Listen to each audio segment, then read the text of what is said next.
নমস্কার, আপনারা দেখছেন সময় কলকাতা। খেলা হবে নিয়ে আমি পৃথা রয়েছি আপনাদের সঙ্গে। এখন চোখ রাখবো খেলার খবরে। আইপিএল 2026 ম্যাচে ব্যাটিং ব্যর্থতায় ভুগে বড় পরাজয়ের মুখে পড়ল চেন্নাই সুপার কিংস। ধোনির অনুপস্থিতিতে দলের ব্যাটিং লাইন আপ শুরু থেকেই চাপে পড়ে যায় এবং নিয়মিত উইকেট হারাতে থাকে। জেমি ওভারটনের লড়াকু ইনিংস ছাড়া উল্লেখযোগ্য প্রতিরোধ করতে পারেনি চেন্নাই, ফলে নির্ধারিত ওভারের আগেই অল আউট হয়ে মাত্র 127 রান তোলে তারা। জবাবে রাজস্থান রয়্যালস শুরু থেকেই আক্রমণাত্মক মেজাজে খেলতে নামে। তরুণ বৈভব সূর্যবংশী দুরন্ত ব্যাটিংয়ে অল্প বলে ম্যাচের রাশ নিজেদের হাতে এনে দেন এবং ঝোড়ো অর্ধশতরানে ম্যাচের সেরা হন। এদিন বৈভব 52, যশস্বী 38 রান করেন। ওপেনার যশস্বী জয়সওয়ালের রান জয় নিশ্চিত করে।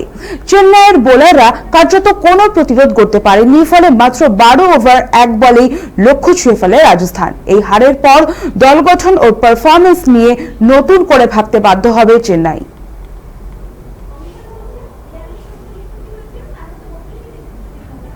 বাংলাদেশে আইপিএল সম্প্রচার নিয়ে জটিলতা আরো ঘনীভূত হলো। জিও হটস্টার স্থানীয় সম্প্রচারকারী টি স্পোর্টস এর সঙ্গে করা চুক্তি বাতিল করায় আপাতত পদ্মাপাড়ে জনপ্রিয় এই টি20 লিগ দেখার সম্ভাবনা কার্যত বন্ধ হয়ে গেল। নির্ধারিত সময়ের মধ্যে সম্প্রচার মূল্যের অর্থ পরিশোধ না হওয়ায় কঠোর সিদ্ধান্ত নিতে বাধ্য হয়েছে সম্প্রচার সংস্থা। ফলে শুধু আইপিএল নয়, মহিলাদের প্রিমিয়ার লিগের ম্যাচ সম্প্রচারও অনিশ্চিত হয়ে পড়েছে। এর আগে আইপিএল দেখানো নিয়ে বাংলাদেশ সরকারের অবস্থা নিয়েও বিভ্রান্তি তৈরি হয়েছিল। একদিকে নিষেধাজ্ঞা শিথিলের ইঙ্গিত মিললেও পরে জানানো হয় আগের সিদ্ধান্তই বহাল রয়েছে, অর্থাৎ সরকারি অনুমতি মিললেও নতুন সম্প্রচার চুক্তি না হওয়া পর্যন্ত দর্শকদের আইপিএল দেখা সম্ভব নয় বলেই মনে করা হচ্ছে। এখনো বিষয়টি নিয়ে স্থানীয় সম্প্রচারকারী বা সরকারের তরফে বিস্তারিত প্রতিক্রিয়া মেলেনি।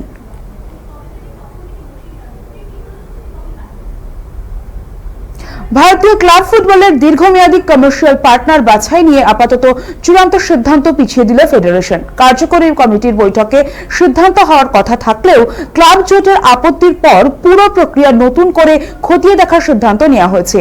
সম্ভাব্য সংস্থাগুলির আর্থিক পরিকল্পনা, রাজস্ব আদায়, পরিচালন কাঠামো ও ভবিষ্যৎ রোডম্যাপ আরো বিশদে যাচাই করার দাবি ওঠে। সেই কারণে স্বাধীন মূল্যায়নের দায়িত্ব দেওয়া হয়েছে আন্তর্জাতিক পরামর্শদাতা সংস্থা কেপিএমজি কে, এমনটাই জানা যাচ্ছে। এবং বিডে অংশ নেওয়া জিনিয়াস স্পোর্টস, ফ্যান কোড ও ট্যাপটি স্পোর্টসের প্রস্তাব এখনো বিশ্লেষণের পর্যায়ে। একই সঙ্গে ক্লাবগুলির সঙ্গে সম্ভাব্য পার্টনারদের সরাসরি বৈঠকের আয়োজনও করা হবে।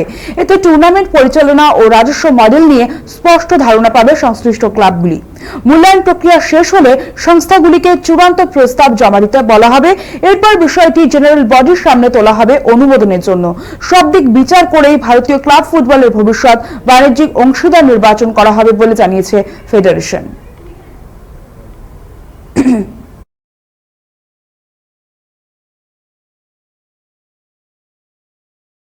টটেনহাম হটস্পারে ফের কোচ পরিবর্তন ঘিরে তৈরি হয়েছে নতুন অনিশ্চয়তা। মাত্র 1.5 মাসের মধ্যেই দায়িত্ব ছাড়লেন ইগর টুডর। ক্লাবের দাবি, পারস্পরিক সিদ্ধান্ত হলেও খারাপ পারফরমেন্সই মূল কারণ বলে মনে করা হচ্ছে। 7 ম্যাচে মাত্র 1 পয়েন্ট পাওয়ায় দলের পারফরমেন্স নিয়ে অবনমনের লড়াইয়ে জড়িয়ে পড়েছে তিনি এবং লিগে ধারাবাহিক হার এবং রক্ষণভাগের দুর্বলতা পরিস্থিতিকে আরো কঠিন করে তুলছে। ইউরোপীয় মঞ্চে কিছু ইতিবাচক ফল মিললেও সামগ্রিক ব্যর্থতা চাপ বাড়ায় কোচিং স্টাফের ওপর। চলতি মৌসুমে একাধিক কোচ বদল দীর্ঘমেয়াদী পরিকল্পনার অভাবকে সামনে এনেছে বলে মত বিশেষজ্ঞদের। নতুন কোচ হিসেবে রবার্তো দে জেরবির নাম আলোচনায় থাকলেও এখনো চূড়ান্ত সিদ্ধান্ত হয়নি। আপাতত অন্তর্বর্তী দায়িত্ব সামলাচ্ছেন ব্রুনো সালতোর। ধারাবাহিকতা ফেরাতে না পারলে ক্লাবের ভবিষ্যৎ আরো কঠিন হতে পারে বলে আশঙ্কা ফুটবলে।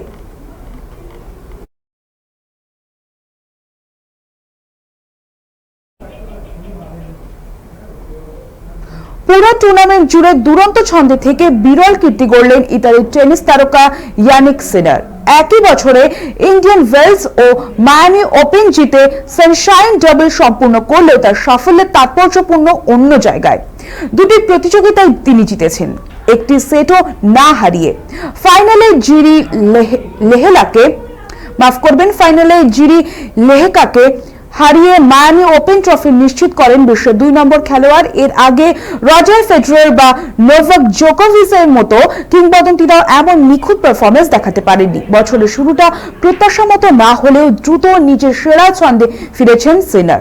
অস্ট্রেলিয়ান ওপেনের সেমিফাইনালে হারার পর থেকেই তার খেলায় এসেছে দারুণ ধারাবাহিকতা। টানা ম্যাচ জয়ের পাশাপাশি সেটেও অপরাজিত থাকার নজির গড়েছেন তিনি। মায়ামি ওপেন শেষে তার টানা জেতা সেটের সংখ্যা পৌঁছেছে 34-এর কাছাকাছি। দীর্ঘদিন পর আবার টেনিস দুনিয়ায় আলোচনার কেন্দ্রে সানশাইন ডাবল। নতুন প্রজন্মের তারকা হিসেবে সিনারের এই সাফল্য ভবিষ্যতের বড় বার্তা বলে মনে করছেন বিশেষজ্ঞরা।